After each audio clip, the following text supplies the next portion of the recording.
One thing that helps vocals sound great and gets you all the clarity that you want is vocal compression. At the last video, we looked at vocal EQ on the Allen Heath SQ series console. Today, we're looking at the compressor and applying it to vocal compression on our Allen Heath SQ series console. And if you hear some concrete saws outside the door, I asked them to stop, but they wouldn't. So we're just going to try to deal with it with some noise reduction plugins.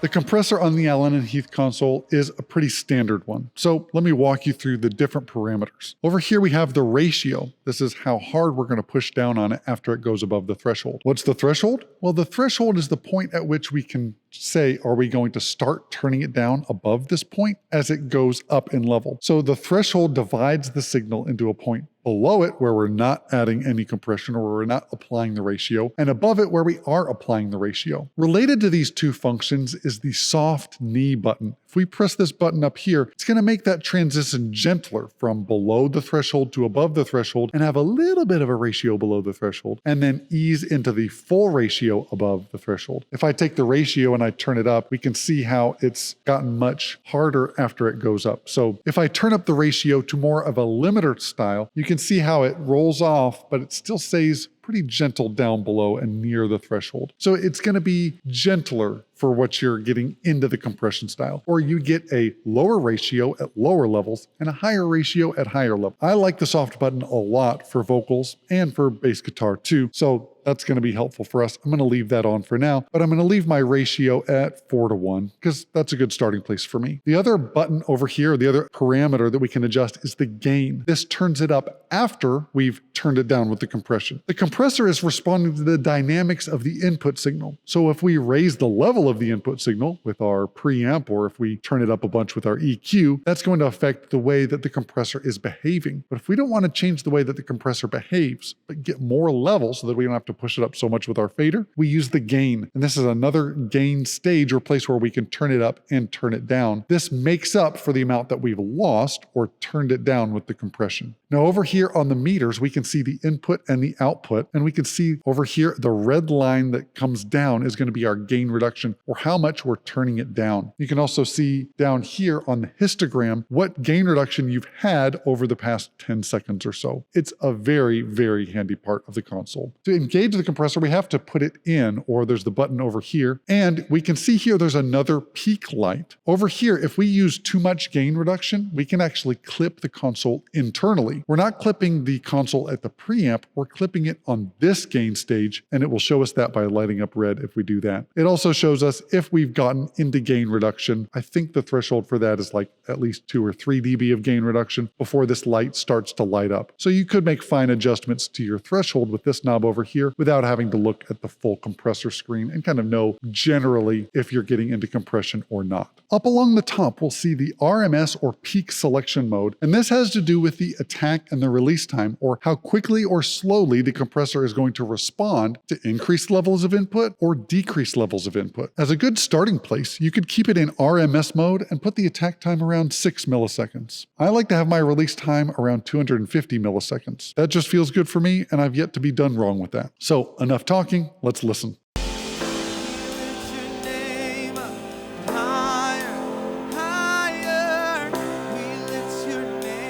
So I recommend that you start with the threshold up.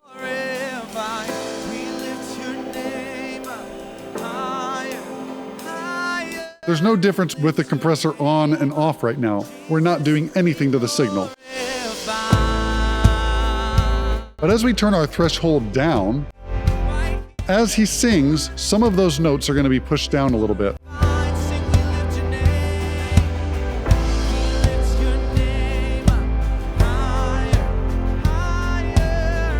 But now the vocal has gotten quieter, so we can use our makeup gain to turn it back up.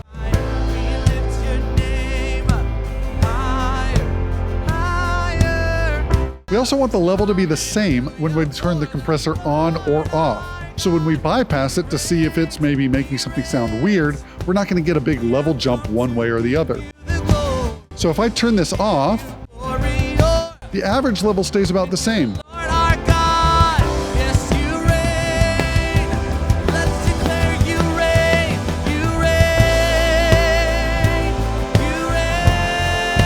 But with the compression on, the lower level signals are getting pushed back up.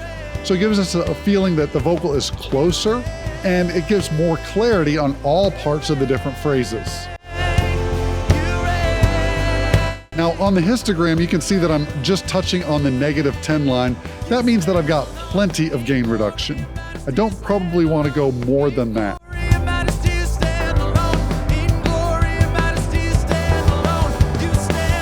Now, if we wanted to play around with the attack and the release time, you might try a different method, and it might work better for certain singers or certain singers that have a little bit more oomph behind them. It kind of bites a little bit.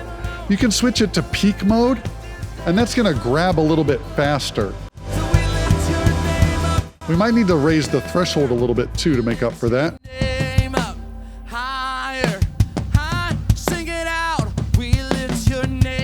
Now, one thing about compression is that a faster attack time will make things sound thinner, where a slower attack time will make things sound thicker. If I want to make the vocal sound a little bit thicker when it gets into compression, let me slow down the attack time some. You stand alone in glory and majesty, stand alone in glory and majesty, stand alone in glory and majesty, stand alone. You stand alone, you stand alone in glory and majesty, stand alone in glory and majesty, stand alone. You stand alone.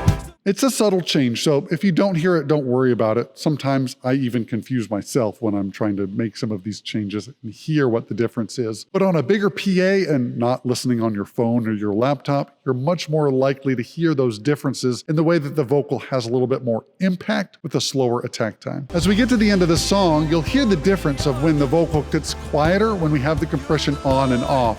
It's almost like we've got somebody behind the scenes pushing up the fader and making it louder when they get quieter. Now, if we have it too far, it's going to be too loud when it gets quiet and too quiet when it's loud. So be careful with that one. All right, here comes the quiet part. Here's the compressor off as it gets quiet. Now the compressor on.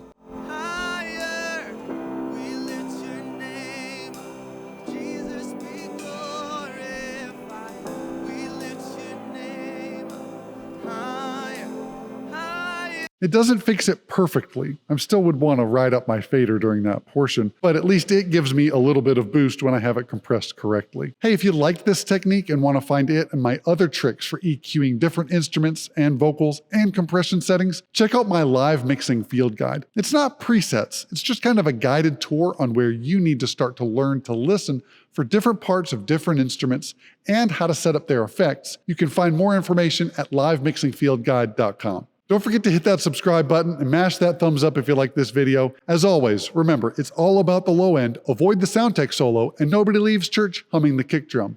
We'll see you back here next time on Attaway Audio.